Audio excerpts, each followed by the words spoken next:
Credit card debt. This is an ongoing issue for many Americans. The younger generation, well, they're not escaping it either. 1 out of 7 Gen Zers have maxed out credit cards. So these are people born 97 to 2012. So maybe your kids or your grandkids. For me, it's my nieces and nephews.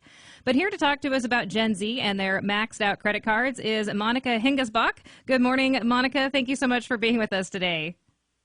Oh, well, thank you for having me. So first off, Monika, why is Gen Z in so much debt? Are they spending it on a lavish lifestyle, or is it just because of the economy? I think it's not about a lavish lifestyle. It's truly about the economy. It comes from rising student loan debt that is outpacing their wages, higher inflation, rents are on the increase. It's a combination of all of those. Okay, I can understand that too. I mean, it's hard to live out there, kind of like we did just 6 or 7 years ago. Monika, what is the percentage of Gen Zers that are in debt? I don't know the exact percentage of how many Gen Zers are in debt, but I do know that it is probably 1 in 5 is my guess on that. Well, and that's understandable, too. I mean, like you said, the student loans, rent, and you're just trying to live a normal day-to-day life. What about resources out there? Does Gen Z have the resources to get out of the debt, like the planning or saving skills? They do. I think the first step is really trying to create a budget. There's a tremendous amount of apps out there that can help them, and Gen Zers are very savvy when it comes to technology. So there's apps that can definitely help them.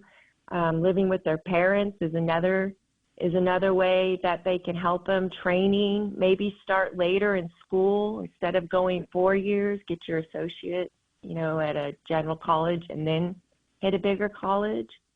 So there are resources out there. It's just going to take some research and discipline on their part. Yeah, well, and for all of us, too. I mean, I'm not going to lie, Monika. I got a little bit of credit card debt. I try to keep it pretty low and pay off my balance, on a timely manner, that kind of thing. But I feel like a lot of Americans are leaning on their credit cards just to get us, through day-to-day stuff.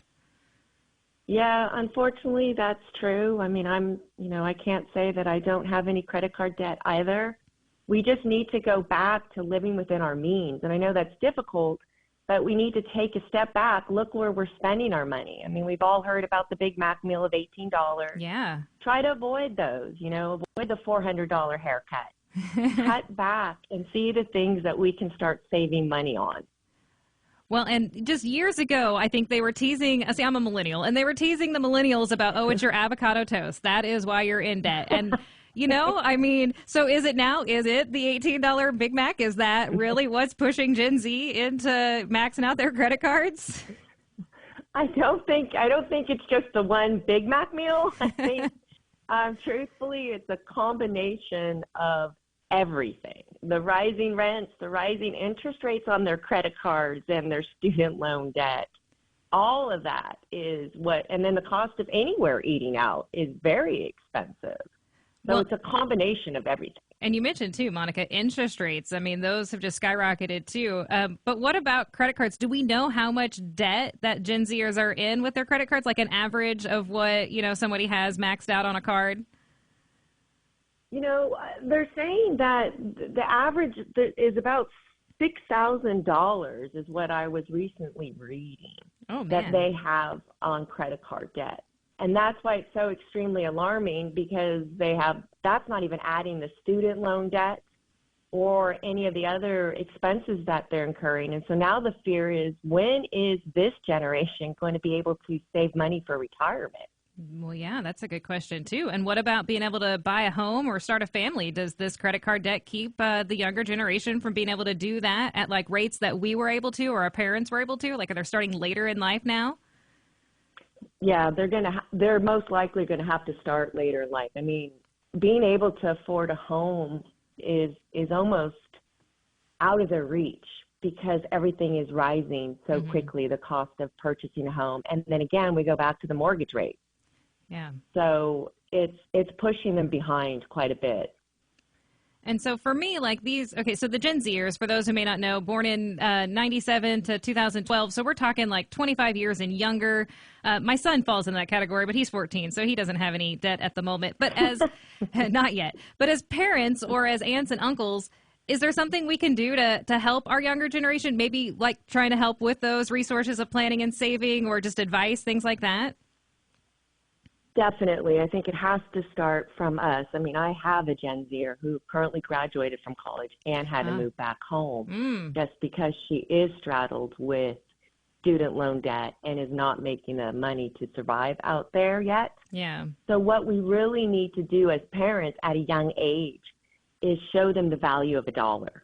If your 14-year-old is getting an allowance, take him to the bank and open up a savings account and have him put some of that money in the savings account and show him how it's growing without him having to do anything. Yeah, that's a good idea. And then show him how to spend the money. Do you really need that? Okay, so you want to buy that new game.